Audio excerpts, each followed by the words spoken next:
Hello, all you Madden players and YouTubers. This is Preach Riley. This is St. Louis Rams gameplay versus the Baltimore Ravens. Definitely hesitant on choosing the Rams. I really didn't want to. I thought with this matchup, I was thinking about going with Kansas City. But I was like, you know what? I told these guys I was going to get them another Ram gameplay, so I'm just going to go ahead and do it. And it's going to be tough, but we're gonna do the best we can. So come out, my opponent his plan becomes pretty evident, and that is he's just gonna want to run the ball right down my throat. Now I wasn't sure if he was doing this because I had the Rams and he figured he could, or if it was because that was just his game plan coming in. But I really did not expect to run there in 4th and 2 since I'd kind of slowed him down the last couple. But you know, it's very evident that running is what his plan is. Right here, we get a big play on him, and we're like, well, we definitely should have him locked up. 3rd and 25, goes back to the run again. You know, probably just maybe he didn't want to risk a turnover and get some points at least. So, you know, okay, good. Now we come down. We have two options.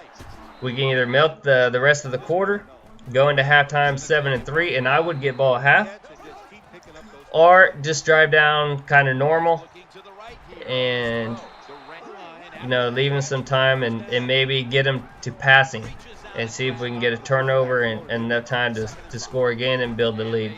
Now, I probably should have done the former, you know, to go ahead and kill the clock.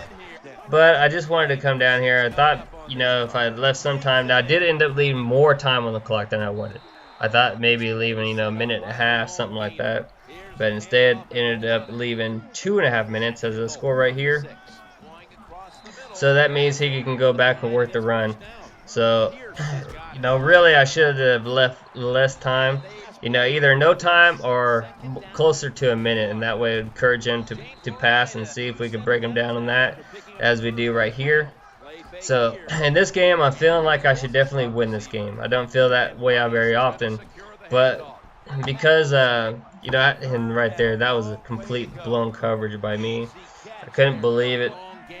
I got stuck on the guy, and he's supposed to go on a purple, and I should just ran back because if I was going to put a, you know, as if he wasn't on purple, but I didn't, and it cost me. But, you know, now we have to keep him out of the end zone. I should be run committing middle right here, I think. Like right here, I definitely should have run committed, but I didn't, and got, you know, cost me. So that's just bad by me. But yeah, this is a game that I feel that I should win. It's just a matter of executing. Just because, you know, people hooked me up a little bit with some run D. So since he's so run heavy, he's not really mixing it up. He's running unless he absolutely has to pass. I figured I could just do my run defense, and then when he has to pass, just go into a blitz and make him uncomfortable. So right there, I saw both those receivers going across the field open at the same time, and it caused me some hesitation.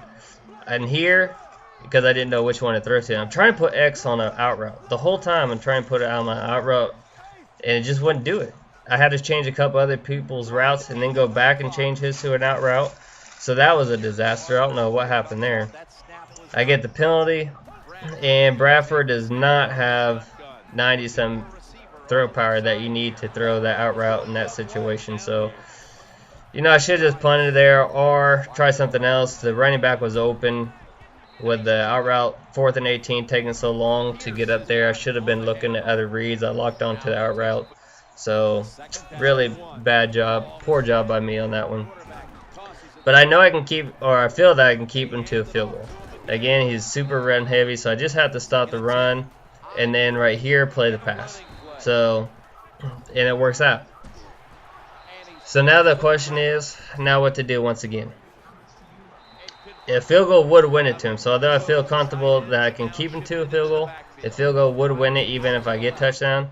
So I'm thinking to just kill the clock and score with just a very few seconds to no seconds left on the clock. So that's the plan. So I'm coming down. My main concern is just not to have a turnover, because obviously at this point, because we know he's going to kill the clock, at this point, if I have a turnover, I'm done. So it's to be consistent, to be smart, to not throw any picks, to avoid any big hits, to not have any fumbles, things like that. So that's my concern. And then here we get the pass to Austin. These Rams, I don't know. I'll try them again a little later. But this game left me a little bit salty. I'm not going to lie. Yes, Preach Riley does get a little salty. I try to be respectful even when I'm salty, but sometimes, you know, this game was tough to swallow. This team, and the reason is because this play right here. I come down, look at this. Come down the 2-yard line, but I get a clipping call. I mean, come on, son. Who gets a clipping call on Madden 25? Real nice time blitz by him. I mean, that's a nice play call by him. I should have called timeout right after that. I didn't, so that's poor execution by me. But I feel that 2-yard line that really got me. And I was a little salty. I sent a message. But, you know, it's not his thing. It's EA. That's just bad timing. But this is Preach Riley. Thanks for watching, guys. Hasta luego.